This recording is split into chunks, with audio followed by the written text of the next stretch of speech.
Hello everyone and welcome to the Talk Slop Boys. I am your host, my name is Tyler, and today I am joined by the boys. We got Brennan. What's going on, folks? And we've got Kyle.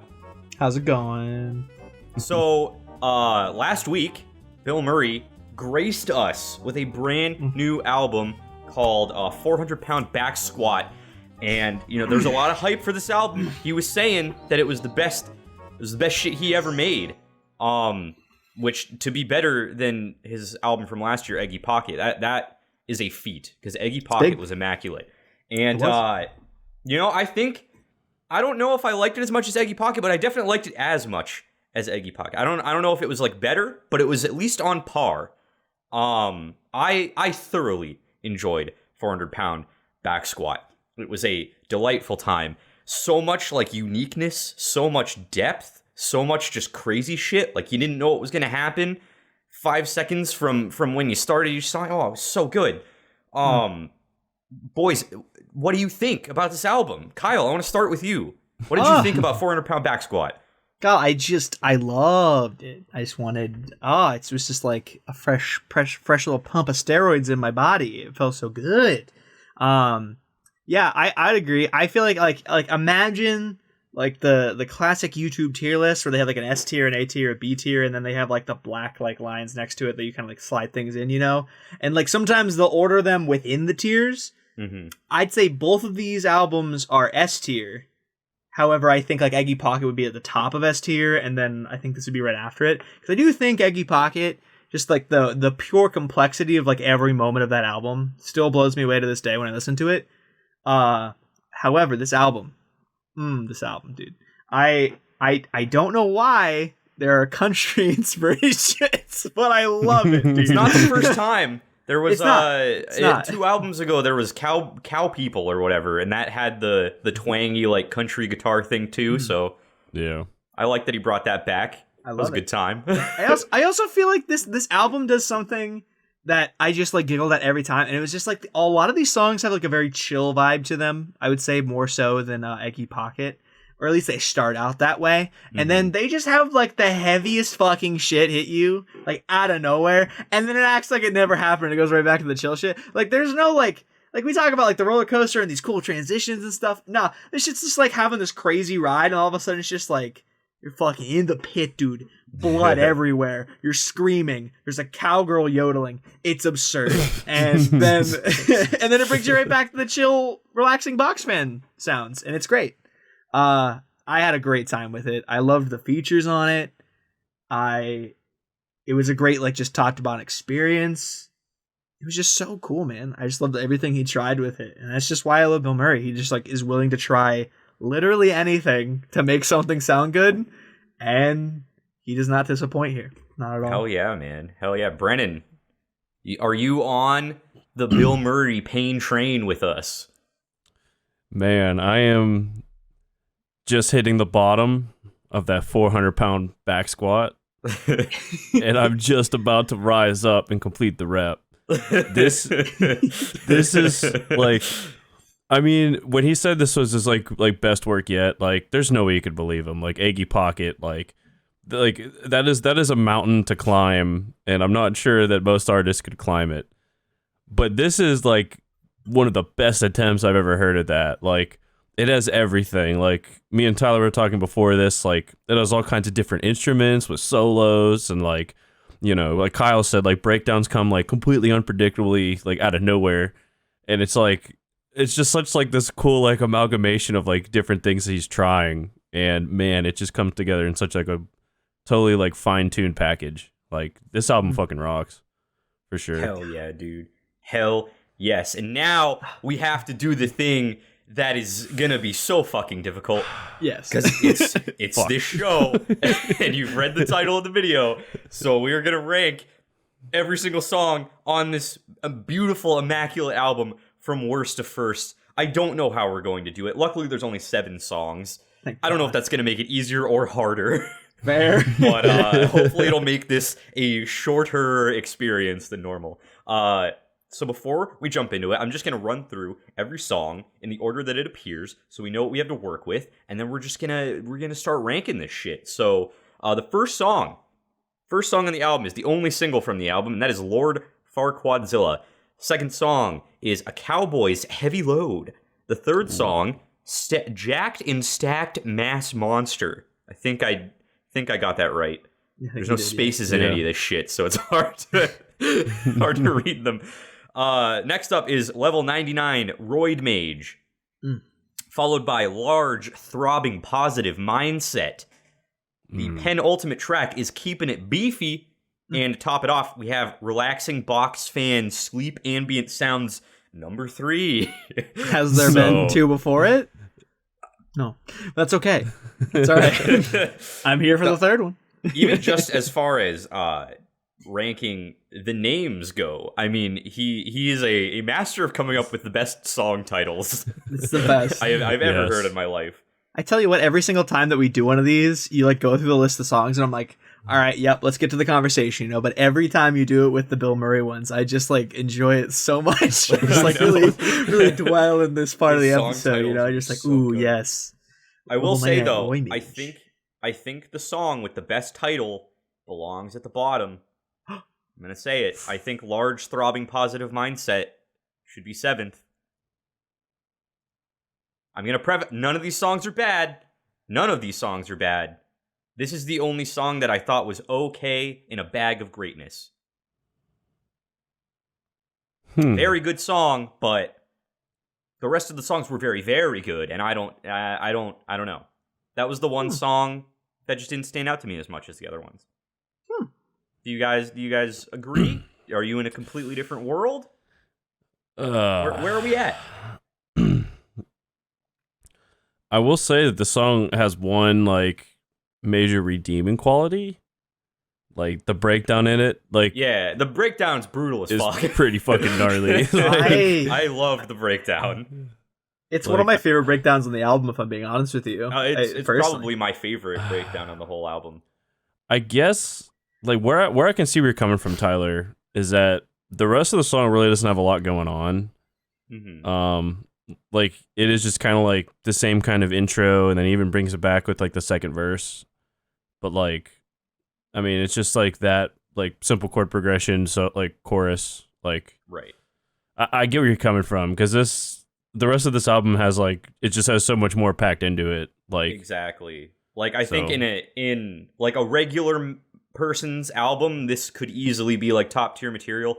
But like Bill Murray does not make bad songs. Apparently, he hasn't for years. So like when you have an album full of songs that are just packed to the brim with tons of little different things and interesting like little, you got like saxophones and synths and pan flutes jumping in and like just a bunch of crazy bullshit. I think this song is like a touch safer.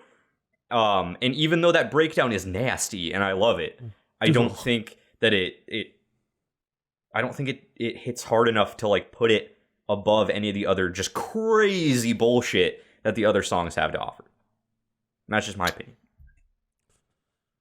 There is one song that I might argue being below, because I see your argument, and I'll raise you another argument. Okay. What I'll do, because I kind of have the same feeling about one other song on this album. I was kind of going back and forth on this one or the other one being the one on the bottom, and for me, it's Jacked and Stacked Mass Monster. I enjoyed that one, but I definitely think it's going to be in the lower half. Yeah, I think, to me, I don't see, like, how I mentioned just, like, minutes ago that I really like that he's willing to try, like, whatever the fuck to make something cool and unique and different. And he uses a lot of distortion on his voice and stuff, and effects on his voice throughout, like, all the verses pretty much in that song. And I'm not as big a fan of it as if he just, doing like clean vocals. And if it was, like, just, like, a little thing that he just kind of, like, touches on and then like kind of went away from it, I get it, but like he just kind of keeps coming back, and it's not like bad. I just kind of wish it wasn't like every verse like a recurring thing.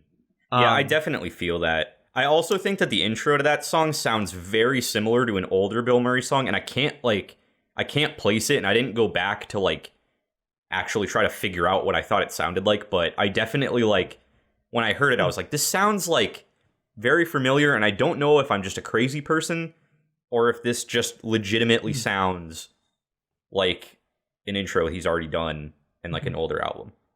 That's fair. So like I think that also kind of holds it back a little because it felt a little safer than some of the other stuff. It has a lot of good elements in it. Like the dubstep breakdown was very cool. I was not expecting that at all. Like you said, like the weird distortion-y shit he was doing with his voice and everything. I definitely think that this and Positive Mindset are the bottom two. I could see that. Definitely think that. I don't know. I could probably go either way on the order. Honestly. For me, the reason why I'd say that Jacked and Stacked would be the bottom one to me is because I think, to me, a lot of the times in this album, I think when I'm like personally thinking about like what range do these songs land? Are they like in the middle of the pack, top or bottom? You know, it comes down to me in a lot of these situations for like how hard the chorus hits to me, because all of them have really interesting stuff going on. All of them are very good. There's not a single song on here that I wouldn't listen to again. You know, it's just bangers. Just bangers.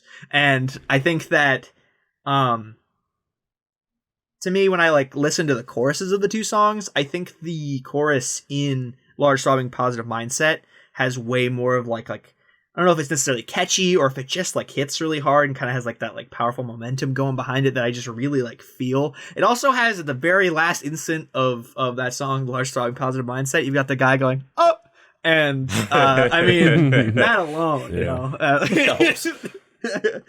But to me, I think the really incredible breakdown that occurs in Large Throbbing Positive Mindset and how like good the chorus feels in that song, to me kind of edges it above Jack and Stack Monster. But that's my opinion. Okay, so Kyle, you want Jacked and Stacked as 7 and Large Throbbing as 6.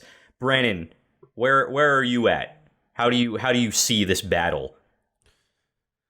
Or do you have another contender? No, I really don't. Okay. Cool. Thank God. I was like, I might have to throw hands if there's anything you think. I know, right? I couldn't do that to you guys. I will say Kyle's argument is very sound. Yeah.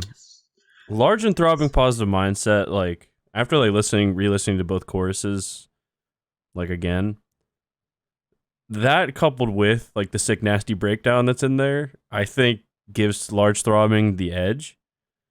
Because like Jacked and Stacked Monster, like it's kind of in a similar vein to Large Throbbing Positive Mindset in the fact that like they're probably the two songs I like the least going on. Yeah. I feel like the ending breakdown in Jacked and Stacked definitely helps it, but in this matchup we're looking for, you know, who has the edge, and I feel like Large Throbbing kind of edges it out. Yeah. You know, I can agree because I think Kyle, you also sold me with that argument. I think you are correct. I think this is probably the right way to go. So I am also in agreement. I think we're going to lock those in. So Jacked and Stacked is 7. Large Throbbing Positive Mindset is 6. Apparently our fans come to see Brennan and I argue, so I read that. We have to have a disagreement at some point, or the ratings will tank. Yes, it'll happen. Everyone's we'll going to dislike it instead of one. Oh, damn, no. I will say before we move on, coming.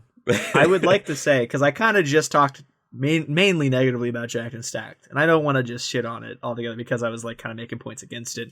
I love that the last chorus, kind of like the first time the last chorus goes, it's just like the regular chorus, and then it blends into like that EDM dubsteppy breakdown that had just happened. Like they happen kind of like simultaneously. Very cool way to incorporate both like kind of sounds together at the end after they were like kind of individual beings in the first half of the song. Definitely. Very smart. I mean, like if there's no better way to explain Johnny Franck than a fucking smarty pants. So, and he's very smart in the way he creates these songs. And even though it's the bottom, it's still very smart, very clever, and I love it. Dope. Yeah. Now, here's a question for you, because now things have gotten infinitely more difficult. Oh yeah. I have no idea. I have no idea. But there are only 5 songs left because it's a 7-song album. So, here's a move we could do to expedite this. If we each table one, we'll only have 2 left for the middle section. There you go. Do we want to do that? I mean, it usually helps when we do it. It does usually help. And it's a good situation because we just immediately have a head-to-head. Yeah, because I mean, like, because there are 2 that I really want to table. I really hope that one of you tables one of them so I can table the other one. I would like to go last. Okay, Kyle, you go first. What do you want to table? Okay, curious to see what you guys think about this. I wanna table Relaxing Box Fan. Interesting. Ooh. Yes. Very interesting. Very much so. Very interesting. That's not one of the two that I wanted you to say. So damn it, we're not on the same page. Fuck. Unfortunate. I do like that song though. I think It is a good track. I am very torn. So now, yeah, you have to pick Between, one of them. do I want Tyler. to table Keeping It Beefy or do I want to table a Cowboys Heavy Load? Because I think those were my favorites. I think the safe option is to table Keeping It Beefy. Yes. So I'm gonna table that one. Yes. Okay. Brennan, we're on to you. Thank God. Oh, but the last three are so difficult. I know, like they're all so good. I love all of the last three. I mean, you know my preference, but Brennan, you gotta go with your heart. Man, it's like a three-headed monster for me. Yeah. It really is. Like I'm still, even though it's been out for a minute, I'm still absolutely in love with Lord Farquaadzilla. A Cowboys Heavy it more as I've listened to it. If I'm being honest with actually, you. yeah, same, yeah, like because I initially when I started listening to the album and the first day it came out, I was like, oh, starting with the one I know, and I listened to it, I was like, damn, I hope this is like this is where we're starting from, we're building up, and then as the album went on, I just kept thinking back to it. I was like, wow, this song's really fucking good. It was fuck, man. All right, go ahead. But yeah, Lord Farquaadzilla, a Cowboys Heavy Load, or Level 99 Roid Mage. I don't know why, but all three of these tracks just like jump off the page at me. I know, man. Oh, I will just say a Cowboys Heavy Load has pan flute and the country thing. Yes. I don't know what it's called. The country like twang going. Yeah. Like, it's a name for that instrument. I have no fucking clue what it is. I think I am gonna go with a Cowboys Heavy Load though. Yes. Damn, that song. I mean, it's just like the feature, like it just fucking rocks, dude. Like, it's so good. Literally, okay. Before we move on, I'm gonna make a statement. I love the way that Johnny Frank does features, because every single time a feature is on any of his shit, he does such a good job, like making the moment completely theirs. Like whether it's Jonathan Young getting like a really heavy moment where he's just like like going like absolutely nuts, or like just like specifically in Cowboys Heavy Load, like the vibe completely changes to like more of like what Keiko, is that what you said? Is that the one, right? I don't know how to say it. Keiko, I don't know. Keiko, I'm not super sure, so I'm gonna say Keiko. Keiko, I don't know. King Gecko. But I think Keiko, I love the way that like the verse, it kind of like flips its like whole thing on its head and like makes it more like her thing. Mm-hmm. The like, oh man, it's just such a cool way to like give people features like that can like dabble in his thing and their thing. God, so fucking good. God, what a great album. God so damn. the battle before us is Lord Farquaadzilla versus a Level 99 Roid Mage. I would rather kill myself than pick between these two songs. I guess let's just start talking about one and then kind of talk about the other one. So let's talk about Lord Farquaadzilla first, since we already sort of started touching on that. So as we've kind of said, you know, it was the first and only single that dropped for this album. So we've had it for a while. We've had the most exposure to it, and it's great. It's got Jonathan Young in it, so Kyle and I are automatically simping. Kyle more so than me, but the cover master himself. It's so good. I don't even really know what to say about it other than like you said, like at the 1 minute mark where he does like I'm not gonna try to do it, but thing. It's so it's you hit the note. I wouldn't be able to, so I'm not gonna try. But I don't know, like that's so good, and then it like builds up in his feature, and it's just like it's like a complete tone shift, and it's I don't know, man. I don't know what to say about it, so I want you guys to say stuff about it. It is just like so.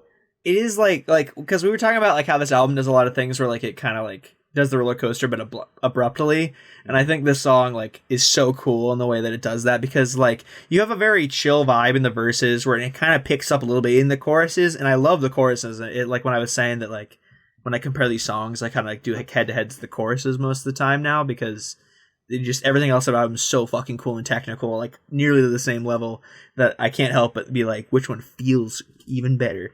And so you've got like the chill beginnings and like the more like heady voice from Johnny Frank, more so in this song than a lot of other ones, except for like the beginnings of the chorus and actually 99 Roid Mage, the other one we're going to talk about. And like, so it's got kind of like a lighter touch to it. And then as it gets to the chorus, it builds and then immediately hits you with just fucking metal, the really crazy Jonathan Young screams. But then after like you get like the breakdown part, the last chorus is like such a cool blend of the two, dude. And as far as like features go, the fact that like Jonathan Young is like kind of riffing off of what Johnny Frank had just sang, and they're just kind of going back and forth, man. God, that last chorus is one of my favorite moments on the album. So, like, because Johnny Frank like has a lot of great moments where he flexes his vocals in this, and that's one of my big points about this whole album too. And the fact that he is able to just absolutely shred it up on like that main, you know, melody, and then for Jonathan Young to get to just kind of like mess around with like these crazy guitar riffs, being able to just like kind of like go like that really crazy high register that we're talking about that Tyler doesn't want to imitate, and he's just kind of going all over the place around him as he's singing the main part. Like, man, what a cool fucking song, dude. And it's called Lord Farquaadzilla. God, man, That's a Shrek reference. it is indeed. And a Godzilla reference. And a Lord reference. It's a All little- wrapped up into one. Oh, Everything. smacked in, baby. What a genius. Oh my god, I'm listening to the fucking chorus right now, that final chorus, and I'm getting chills. Ooh. Dog. Man. Ooh. Brennan, any additional So good. things you want to touch on for Lord Farquaadzilla? Man, I mean, Kyle nailed everything. Like how the song like starts off like softly. I mean, like we always bring this up. Like there's songs that just have tremendous like building effects to them, and like this song, like he has like the real soft intro with him coming in, and then you feel like the instrumental's kind of building behind him, and then boom, first chorus hits. It's like, whoa, fuck. And like it kind of like revisits that a little bit in the second verse, but like picks up even more so. And then like the Jonathan Young bit hits, and you know, we said it before, Bilmuri like gives them the stage, and he's like, it just shows that like he pays a lot of attention to detail to like what these other artists are actually doing, because like literally the song like transforms for a second into like, you know, the material that they usually write, and it's just like, whoa, dude, like that's so cool. And like how like the Jonathan Young feature like leads into like the breakdown with like a little bit of like, you know, electronic, especially like that zoop, whoop, like fucking hit, like, oh man, yeah. It's just- I was actually just about to say something about it, because we're Dude, loving how like dude. there was so much dubstep stuff going on in the other track that we were talking about, and it's just like kind of sprinkled in here a little bit. Yeah. You know, Yes. just kind of like give like those moments of like ease in the like the breakdowns and stuff. It's so cool, man. Oh, like you could tell like he just sprinkled that in just to give you like a sample of what's to come. Like, Yeah. oh man, it's so tasty. So and like good. I'm actually listening to that final chorus now too, and it's just like, ooh, like just like the harmony and like how everything's like just gelling together. It's like, damn, like this is crafted. This isn't just written. Yeah. But, yeah. It almost feels like Johnny Frank like is a legitimate fan of every single like of every single feature on his album, because he's just like, dude, I love the stuff you do. Do you want to do it in my song? And then like he figures out a way to blend it in, and it's just like such an awesome feeling, dude. It just feels like such a passion project from him all the time, and it's something I just love about Bilmuri in general. Yeah, you just get this like authenticity from all of his music, because he's always just trying new things and blending stuff together and like bringing in a bunch of vocal features and just like letting them, you know, take the reins and take the songs in different directions. Like he's so good at his job. Really like, is. Johnny Frank is so fucking good at his job. This is why you get paid to make music, my guy. Like, you are talented and swole. He is swole. He really Swole, is. yeah. Fuck, dude. Reason it's a 400 pound back squat, because that's probably what he's doing every morning when he eats his nails for breakfast. Wouldn't shock me. Without any milk. Damn. It's like, all right, so right Level this way. 99 Roid Mage. That's the other song we have to talk about. Oh. Level 9. See, this song I have like one gripe with it, but it also like does my favorite thing in the world. So like they counterbalance, right? Because it's like, A, there's saxophone. So Yes, I there is. automatically think that this is an incredible song because it's so tastefully put in there too. It's like after the chorus and you have like the female vocal feature and it's just so smooth and it's like, oh, this is a great feeling. And then they just hit you with like the and then like, oh my god. Oh, my eardrums are just melting. Like, Jesus Christ.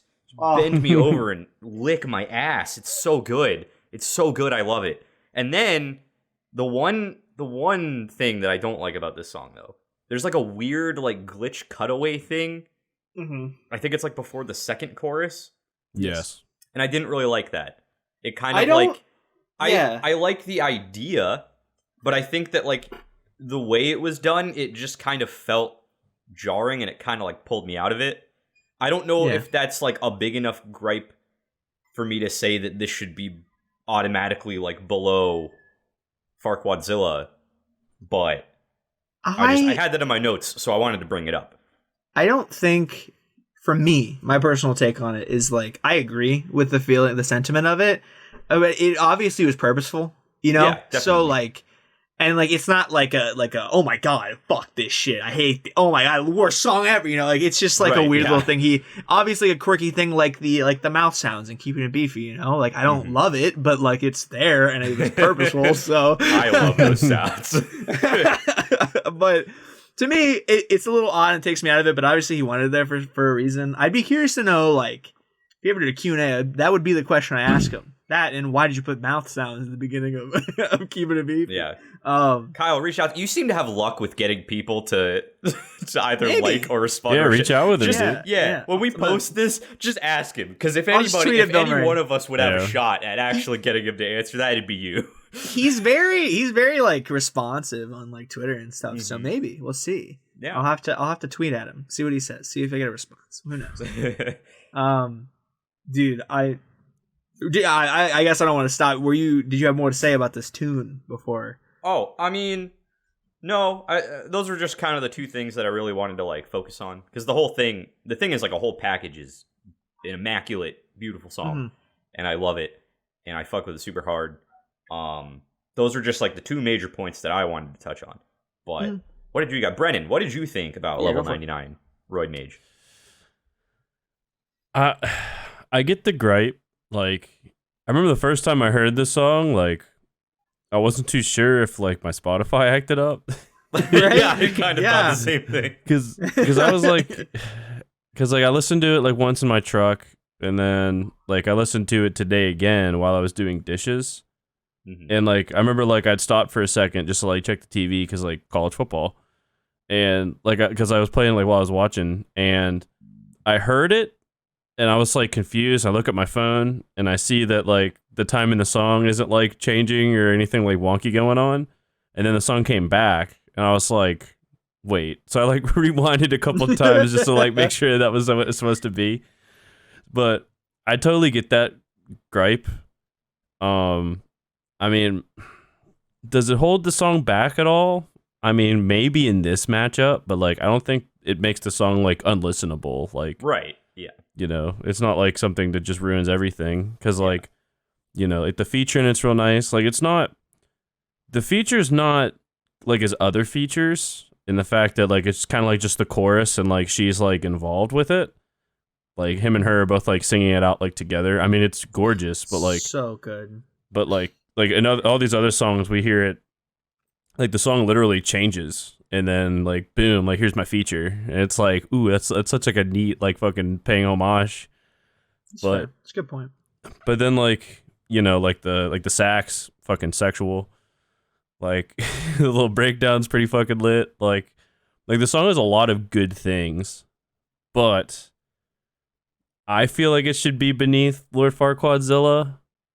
But not by much. Fair. So, that's my vote. So. Kyle, where are you at? We keep having like very close head-to-heads like so far every time. Yeah. We'll see what happens with the final three after this. But this album is very competitive. This track for me is very mystical journey away from some of the other vibes on the album. You know, like it starts out with these crazy like synth runs and shit right away, and I feel like the chorus is just like so serene is the word that comes to mind when I like hear it. It's like Johnny Franck and Seneca. I'm not super sure if like she is Seneca or if like the vocalist of Seneca or whatever. I don't know anything about Seneca. Sorry, Seneca. But their voices blend so well together. It is like chills every time they come in, dude. It's like definitely the most like because I keep saying chill, but I don't know if it technically chill. Like very like gentle, calming almost vibe to it in a lot of this track compared to some of the other ones, especially the chorus. Like it is just like a soothing, just like you're at the fucking spa, just hearing like a tune play in the background, you know. Especially like the saxophone coming in the final chorus too. It's just really like a relaxing thing. And then for it to get like actually ripped the fuck out of it when the breakdown comes in it too, just such a cool fucking decision to do, man. I love it. I will say though, I do think I'm kind of leaning towards Lord Fire Quadzilla as well, honestly. Just slightly though. I think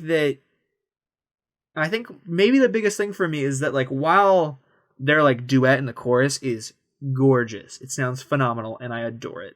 I think like one of my big things I love from this album is every time that, like we were saying, he just gives the song to the feature and lets them like take it over. And I think the way that Jonathan Young gets to like absolutely blend the fuck out of that Lord Fire Quadzilla is just so good. And the way that he can just kind of make his own thing happen and then to blend it at the end instead of it just being like him and Seneca the time. Right. While it's great, they're both great. Objectively, I just think it's like technically way cooler and way more like involved, maybe. I don't know if that's the word, but either way, you get what I'm saying. I just really like the way that him and Jonathan Young were able to kind of craft it. And I think that edges it out for me. Wow. And shockingly, yet again, all three of us are in agreement, because I also kind of think that Lord Fire Quadzilla just barely edges it out. So let's go. This has been the smoothest ranking so far, which makes me immediately think that this top three is going to be just an absolute pure fucking chaos. We are left with we are left with relaxing box fan sleep ambient sounds number 3, keeping it beefy and a Cowboys heavy load. Oh no. Well, I don't. I know where to start. Let's talk about relaxing box fan first, just because I wasn't expecting you to table this. So Kyle, just give us a rundown of why you wanted to table this one. This song. And I tell you what, I knew you were going to say this. I knew this was going to happen. It was fucking Oracle. I knew exactly what was going to happen. You knew we were going to get to this point. You were like, Kyle, unexpected. What is this? And I tell you, I already wrote out my argument for it because I knew this was going to happen. And this song has everything. Has the really interesting instrumentations coming in from whatever the fuck is playing all the time in this song. I don't know what it is, because at one moment I think it's a saxophone, next moment it's like really high and synthy. I don't know what it is.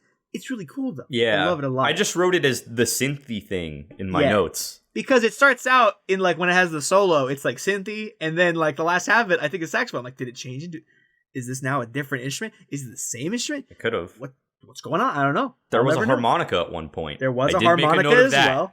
That's that was the cool. That was like the one note that I wanted to point out in this song. I also think that the change-ups in it are extremely complex. It goes a lot of places. It has like the chill beginnings, gets a little heavier, then all of a sudden has the weird, almost like speaky-esque moments that like immediately shift into the Frozen bones. Ooh, hit the golden like your soul. Ooh, fucking give it to me all the time. God, some of my favorite moments from Johnny Franck all time, honestly. The way he sings that shit, like those first two like lines of the chorus, blows me away every fucking time. Mm-hmm. I know I've said it multiple times. The way this album broke down for me is like ended up coming down to the choruses in a lot of situations.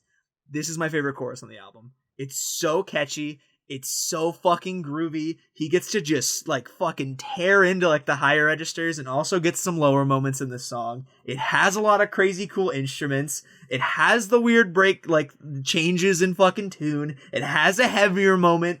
It just has everything. I fucking love it. Like, in my mind, objectively, this song does everything that this album does all over the place, just kind of like in crazy moments in each individual song, brings it all together in a beautiful fucking package to end the whole album off, and I fucking adore it.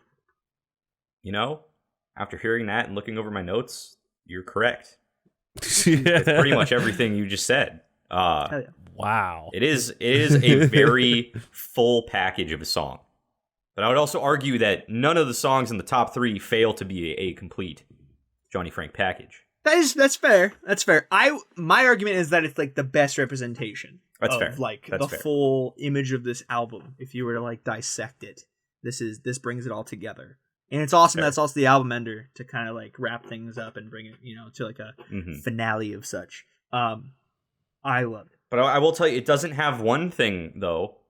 What doesn't it have? A synth solo going into a saxophone solo, which is what Keeping It Beefy has. That is true. And that's basically the That's coolest thing I've ever heard in my fucking life. So, like, it has a lot of stuff, but it doesn't quite have everything, because it doesn't... There's two songs in the album that have saxophone, and that is not one of them. That I is think. true. You're right. I guess it's unconfirmed if there's a saxophone in it, because there might be at that Right. one point that you were talking about, but, like... Yes. Does saxophone save a song? Clearly not, because we have Roid Mage like way down below. That is true. But Well, like, we have it really way low, and there's only 7 songs. It's in the top 5. but like it's not in this conversation, and it lost the last one. So But like proportionally, Yeah, it's pretty That is low. fair. That is fair. I don't know. I could see a world where I would say that that's number 1. I'm not saying that I'm gonna straight up disagree with that at Okay. all. Okay. I appreciate that. That might be the most respectful way of you saying "fuck off" that I've ever Yeah. heard, and it's really No. It's not. I legitimately do thoroughly enjoy that song, and my notes are basically identical to everything you said. I don't know though. Keeping It Beefy just he's good. really does it for me. I really think that that's like the peak of the album. Not just because I predicted that it would be when we were picking names from songs. Fuck yeah. It just happened to work out. But like, I don't know, man. Like it's got just the cool transitions between like kind of with the other song. Like it goes from like some punchier shit to like some softer shit. The chorus is like really unique. It's really driving. Super dig it. It's a bop. And the song has like a lot of layering and like little subtleties just kind of sprinkled throughout it that I really picked up on, and I just really appreciated it. Like I think I listened to that song like a few times in a row. I was just like dissecting it, like trying to pick out like just all the little extra nuggets that he was throwing in there that he didn't have to, but he did it, and it just added this whole new level of complexity that just made the song like hit even harder.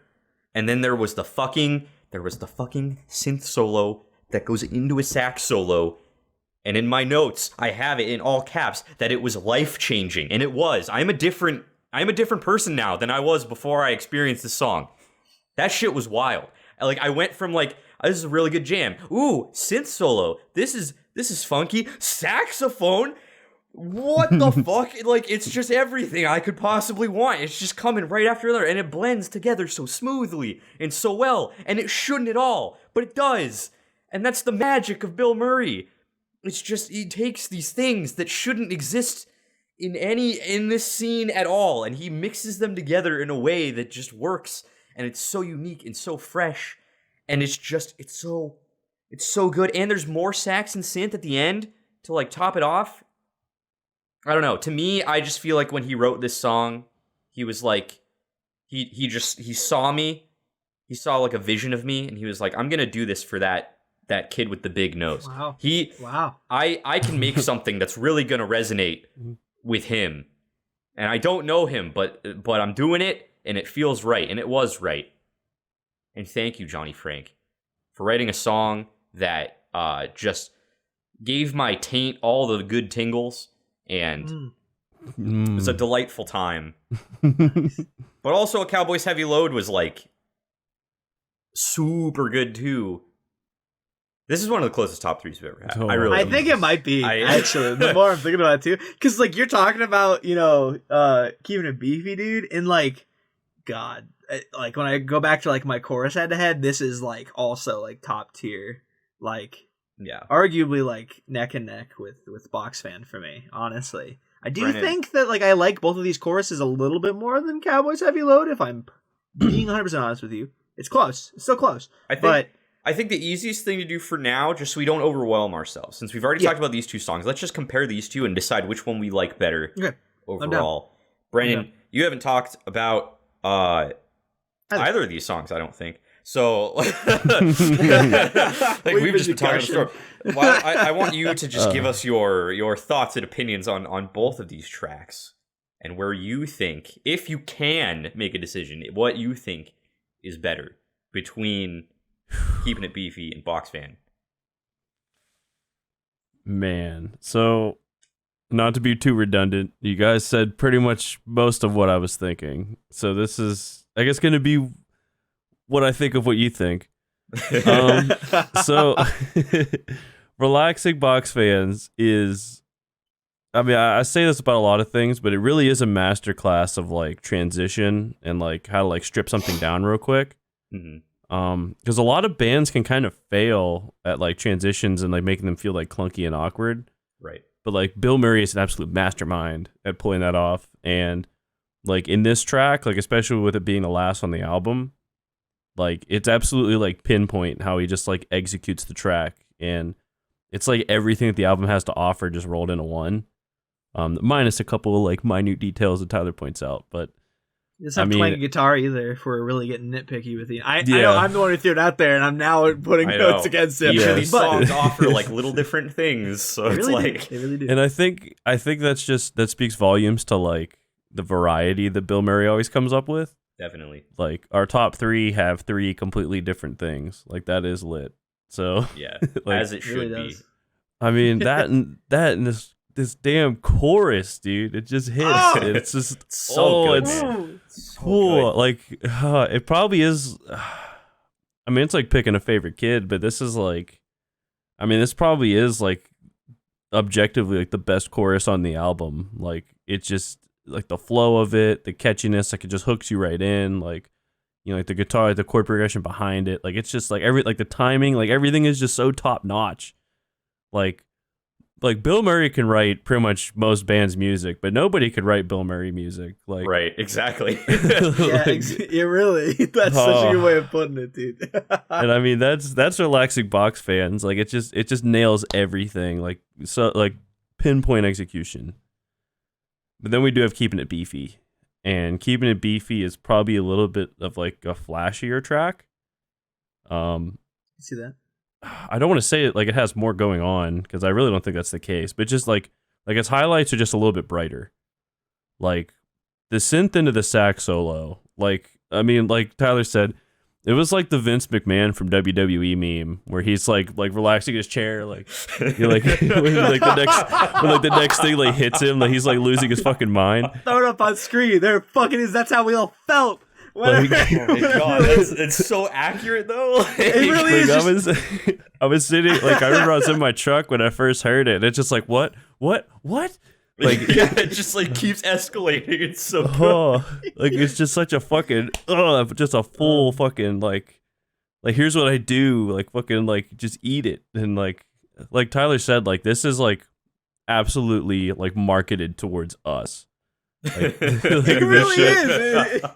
Like my man, fat nosed kids, and they're like, "We're doing it for you. We're doing it for you." Like he heard our Iggy Pocket ranking, and he was like, "Damn, shout out to these dudes." Oh, I can only hope that he actually heard. That'd be lit. Yeah, we can talk to him on Twitter. That'd be dope. Yeah, but awesome. Like, did you check out our review of Iggy Pocket, Bill Murray? He'll On be the like, "Fuck yeah, Boys kids!" YouTube channel where you can subscribe today. Back in the day before we had face Killing. cam. Yeah, Killing the you're right. segues. We didn't know what we looked. He didn't know we're fat nosed kids. Yeah. Oh, You know how fucking ugly we were. yeah, and everyone's like, "Oh my god, I'm going to Apple Put the cartoons Podcasts. back, Jesus." Yeah, please. Oh, God. I need the cartoon. These guys. Oh man. Anyway, Brennan. Oh, What if Man. gun to your head? What do you think is better between the two? Whether it be objectively, Not even whether thinking it about be- Cowboy yet. What Yeah. do you think?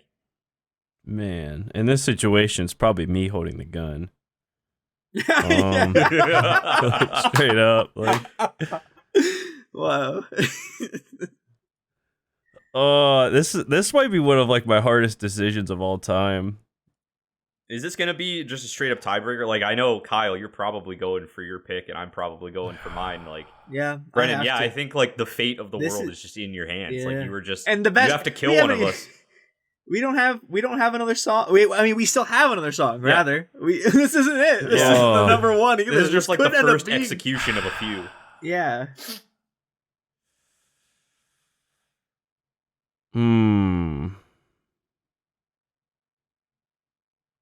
I gotta give it to box fans. Yes. I respect it. It's just like, it's just the perfect, like the absolute perfect closer to this album. It's like everything that he did, he just brings it back full circle. And it's just like, all right, it's time to send you guys off now. Like, you know, if you want to listen to it again, great. If not, go enjoy something else, guys. Like, thanks for coming. It's just like, oh my God. Like, I love the way you talked about like the precision. I think that's a really good way to describe it. That's really what caught me whenever you were giving your thoughts. That it really is like he just has this fucking like the meme where like he's got like all the shit like on the wall, like the red lines and shit. Like he knew everything. He was ready for it. He knew exactly how everything was going to connect years in advance. He woke up in a fucking sweat in 2002, and he's like, I know what this album will be. And he's just known since that day. Yeah, it's like every point was like a different album, and then like he finally gets like the center, like the guy that actually committed the crime, and he's like, boom, 400-pound back squat. Like, I knew it was you. So now we got to talk about the last track that we haven't talked about, other than the fact that I mentioned there's pan flute and the twang machine. I'm just gonna call it the twang machine because I don't know what the twang machine. The twang machine. God damn. Every time I hear a country song now, I'm like, damn, they really rocking that twang machine over there. I would say any country song rocks anything, but that's just my humble opinion. I mean, they all rock a twang machine, even if it's not that good. Bill Murray rocks the twang machine in a way that makes me enjoy the twang machine. I'll just say that. Because like this is not the first time he has dabbled in the twang, and when I saw that this song had cowboy in the title, I was like, he's probably gonna bust that shit out again, and it's probably gonna be amazing. I just want to see like the degree of country at which this is going to be, and it's just a tasteful little like, here it is, and then you move on. Like it's just kind of thrown in there just to kind of surprise you, you know? Like it's not because I think with I don't even remember. Was it Cow People? Was the song on? I think. Was it on Rich Sips? Is that the name of the album? I can't remember. It's been a minute. I listen to it all the time. I always mix up the album names. Yeah. But but anyway, I know that one kind of like it's on Rich Sips. Yeah, it starts with like the country vibes and kind of like evolves into more of a Bill Murray thing. This is like just a real fun like you're vibing and all of a sudden it's just like twang and then you're you know at a country bar, you know, on the back of a bull for like a couple seconds, and then you're just back to the club with Bill Murray. You know, everyone at Texas Roadhouse is singing "Happy Birthday," and you just got like a blooming onion in your face, and you're like, "Yes, dude!" I think this song is just like a good night of like bar hopping in like a very ethnic neighborhood. Like you start out with like the pan flute, and you're at like the towny bar. There's like some crazy shit happening. Then you go to the club. Oh my god, it's a little different. And then you go to the country bar, and you're like, oh, this is fun, but like not for the whole night. And then you go back to like more of like a club setting. Kyle's dead. Oh my god! Very what an incredible fucking metaphor. Similar, I don't know what the fuck it was, but Jesus, man. It's very accurate though, right? Like that's really what it is. It's what this song is. I want to see a fucking ad on TV, like you know, like ads for video games, like flash up like the like short reviews of like the game, like really immersive and shit. It throws up. It's like bar hopping in a really epic town. 10 out of Sad. Talk Slop Boys. Oh man, we gotta slap that in there somewhere. Brennan, talk about it. Talk about it. Talk about it more in depth than I did. Oh man, so break it down like technically and not as a bar metaphor, please. Yeah, not as a bar So- metaphor, which apparently is all we know. I mean that metaphor is like totally pinpoint. Like it just is. Like I mean, because like the song kind of just like it kicks off, like you hear the riff and then you hear like the pan flute, and then like once again, like similar to how Relaxing Box Fans does, it immediately strips down to like a beat and Bill Murray just like, you know, singing, and then it picks up in like another like gorgeous chorus. Like this album's full of them. You know, with like the sprinkle of the feature, like, you know, she hops in parts of the chorus. And it's awesome how like at the end of the chorus it strips down to like how the song began. And it's the feature. And it leads up like exactly to how the first verse was ending going into the chorus. But instead of ending that same way, it goes to like a beat, like a legit beat, and then like continues the feature. Like I thought that was so cool. Like Yeah. like we love when artists hit us with like unexpected things. And even though it's subtle, it's totally unexpected because like you're going down a familiar path and then boom, it's like, whoa, it's different. Plus the feature. Like, ooh, that's just so fucking neat. And then like the next chorus hits, and then you get your fucking cowboy twang machine, dude. Like, I mean, like you said, like I'm hopping on the bull at fucking like like Texas Roadhouse. And like I'm trying to hold on for 8 seconds, and then like it's like when it ends, like the bull kicks me off, and then I'm back at the bar. It's like, whoa, fuck, like back to Bill Murray. Like, I mean, like this song just packs it all. I guess the only thing that would hold it back, even though I enjoy it, is how the song ends. Like, it's like it's a long period where it just kind of like slowly fades away. But like, I always enjoyed songs that like kind of ended that way, but like with a little more. Like a super obscure reference. I mean, I doubt anybody's really gonna get this, but there's a song from a band called North Lane called Dream Awake, and the song ends like similarly in the fact that it's just a chord progression like leading you out, but like the chord progression that they chooses, to me, it just has like this feeling of like extreme sadness. Like it conveys the message of this, what the song was trying to tell you.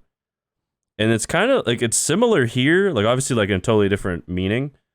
Like it's like the same here with like, you know, like the like really simple chord progression, and then of course like the little like bits going on behind it. It's just like you get like this upbeat sense of like happiness and like joy out of it. That's probably the only thing that would hold it back compared to the other two, in my opinion. But everything else, though, fucking Bill Murray's the total, probably the best follow up to Lord Farquaadzilla, like that this album could produce. He really does have like a great way of just like making like the order of these songs coming back to back. It really does create such a cool experience where you've got like the heavier bits, maybe more like accustomed to like normal Bill Murray in the beginning, which with his parts next to the Jonathan Young stuff, where you can get a taste of like the feature bits. Then you come into this where it starts off as a Bill Murray track, and then it's an unexpected, you know, like you've got like the feature, you think it's over, and then all of a sudden the beat completely changes, and then that feature's ending with the cool beat. You're like, oh shit, and then you hear like the first couple of chords of the chorus, and you're like, oh okay, now we're getting back to what we know. Wait, hold the fuck up. Twang machine, and then it just hits you with a chorus with the twang machine going instead, and then you finally leave that and head back into like a quieter bit. I will say I do actually agree with you that last like quieter bit does kind of, it feels like it goes on for a little while, and instead of it being like, I kind of get what you're saying, Brennan, where like I really like it when a song kind of like deconstructs at the end, you know, like it kind of peters off, and like kind of like you hear like different parts of it like conclude as like maybe like, in comparison to a Wage War track I listened to today, where a piano part in the final song kind of like comes to a close, you know, and how I wanted that track to like kind of make it like the piano go out into the end, and so they just fade it out.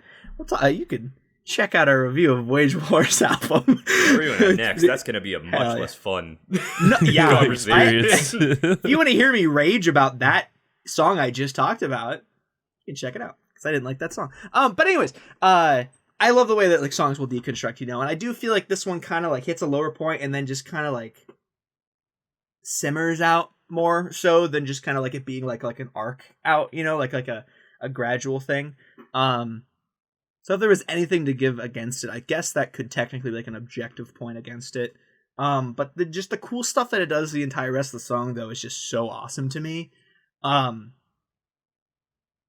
I guess my question for you boys is, do we want to compare this song first with the song that won or lost the last battle? We'd have to do it with the one that lost. One that lost first. Okay. So we're going to compare it to Keeping It Beefy first. Brennan, I'm going to start with you. That way you don't have to be like the final person executing something. What wins between Keeping It Beefy and Cowboys Heavy Load? Keeping It Beefy. Tight. Kyle? Keeping It Beefy. Are you in agreement? Keeping It Beefy. Keeping It Beefy? Keeping It Beefy. I really like Keeping It Beefy. That makes it easy then. That means Cowboys Heavy Load is third. Yeah, I just... Yes! It's just like, Keeping It Beefy really doesn't have any drawbacks for me. Except for the mouth sounds. But like no, the mouth sounds are a highlight. That is not a knock against it. I don't know. Each their own, you know? Yeah, I guess. It was hot. I was into it. Yeah. Really Keeping It Beefy, like the synth and the sax like right after each other over a song that literally has no weaknesses. That edges it for me. Yeah. It also has like such a satisfying conclusion. In like especially like in this head to head, I feel like it's unfortunate that like these two songs are head to head because I feel like the ending of Keeping It Beefy is so satisfying with the way like the instrumentals come back in there at the end, the really rad ones, and Definitely. It feels so good the way it concludes, and I think that's like the one place that you could argue the Cowboys Heavy Load is lacking. It's very nitpicky though because they're both still very good. I also think you mentioned was it life changing? Is that what you said? You described the sax? Yes, it was life changing. I put in my notes. My exact words were these sax solos are life giving. So not too far off. Wow. So I'm glad we had like a give life. He changed life. He also takes it away if he wants to. Taketh away. He could probably kill us with like his. I mean, he's fucking thick and deep. Like he is a truck made of meat. Like he could just if he wanted to. He could probably just like punch someone and shatter all of their internal organs at one time. Yeah, man is a brick house. He's doing 400-pound back squats. I weigh like 230. That man could pick me up and throw me like a paper airplane. The album art is a photograph of him doing that. Yeah, this isn't drawn. That's just him. It's traced. It's traced. That's just him going Super Saiyan. It's fun. Exactly. That kind of locks it in. We did it. Yeah. That locked it up. Yeah. We didn't even have to compare it. That was great. Honestly, this is probably the smoothest review in history. It might be, dude. It really might be. Is because of how much every single song, like even if we were like comparing them, it was just so much fun to talk about them. Exactly. That's something that happens every time we talk about Bilmuri. It's just so much fun to talk about these songs because they're so weird, so complex to pick apart. And it's just so much fucking fun, dude. I love this album. I have not had this much fun doing a album ranking in a while. Same. I want put down in the comments below if you want us to do a reverse chronological retrospective of Bilmuri albums like we did with DGD. Please. Shit. We're running out of content we'll do it. that like we can just put out on a regular basis. So if you want that, if even one person says that they would watch that, we will do it with no hesitation. I would love love to review all the old Bilmuri albums. I'll ask Bilmuri on Twitter. Reviewing this one, so I got to do a quick little recap, and then we're going to close out for the day. Hell yeah. And we're going to start talking about Wage War in the next episode, and that's not going to be enjoyable. Nice shirt there, Tyler. That's pretty cool. I know. You got there. I know. I thought it was appropriate. I know. I thought it was appropriate. He's so sad. I know. I like to keep the good album close to my body when we talk about the old album, so that I don't. There you go. Just I'm just hungry for a better one. Anyways, why don't you... this album, this amazing album. At number 7, we have Jacked and Stacked Mass Monster. At number 6, Large Throbbing Positive Mindset. Number 5, Level 99 Roid Mage. Number 4, Lord Farquadzilla. Number 3, A Cowboy's Heavy Load. Number 2, Keeping It Beefy. And number 1, Relaxing Box Fan Sleep Ambient Sounds. Number 3. Kyle is victorious today. Yes, dude. Does not That happen, but he fucking did it today. Congratulate. Round of applause. Round of applause. Huge round of applause for him. The live studio audience is going wild for Kyle's success. This is great. It's a great day. It's a great day to be a guy named Kyle. It's also a great day to be a guy named a Talks a Lot Boys subscriber. If you want to be one of those, you can go ahead and just smash that old subscribe button and ring-a-ding-ding the bell, and then you'll get to watch our other stuff when it comes out, and you'll know about it. So like if we eventually do more Bill Murray stuff, that'll happen, and that'll be cool, and you can be the first to watch that, and that'll be awesome. Also, give this video a like if you liked it, because we like to know when people like our stuff. Yep. We ratio the shit out of our hater. I'm very proud that we've gotten to the point where we have a hater. So just make sure that our hater feels real stupid about disliking this video. Just blast them out of the like dislike ratio by just destroying them and making the likes go crazy, because I liked this video. Not like physically, really but I just enjoyed making it. It was a great time, and I can't wait to do some more. Go back and watch some of our older album reviews if you enjoyed this. We did a Bill Murray album review last year for Eggy Pocket, as we mentioned. Our faces are not shown, and that might be better. And that exists, and that was a good time too, so go check that out if you want. We have socials. You can hit us up on those. They use them. Yay. I don't. So that's cool too. And am I missing anything? Anybody want to give final thoughts before I shut this shit down? I'll tell you what. When we do these like very close to release album reviews, I usually listen to the album like in the past maybe 3 times, 4 times max, because like I really enjoy them. I like to dissect and just take notes every single time I listen to them, and then I'm just like, all right, I've had enough of it. I'm good. With this album, I know we had a little bit more time with it than usual before we did it. I have listened to this album double-digit times now, because I just keep on fucking listening to it. Just top to bottom, dude. Whether it's partially because it's a little bit shorter than most albums, I don't know. But holy shit, what a blast of an album this was. I had such a good time. Hell yeah, dude. Also, just a major shout-outs to Johnny Franck and anybody else involved in Bill Murray, because like I saw that he posted that this album hit over 1 million streams in 5 days, which is awesome. Whoa. And like we were part of that, and like I probably streamed like 100 times this album. Yeah, like seriously. It's so good. Just thank you so much for making such an amazing album, just for making such great music in general, because like you miss very little. Like you're a very talented man. And I know you probably won't watch this, and if you do, you probably won't get to this point in the video, but let it be known, we are Bill Murray stans, and damn straight. And we love you, we love your music. Congrats on 1 million streams in less than a week. It's fucking awesome. Yeah, that's gonna do it for us. So we've been the Talks a Lot Boys, and we'll talk a whole lot more next time. See you later.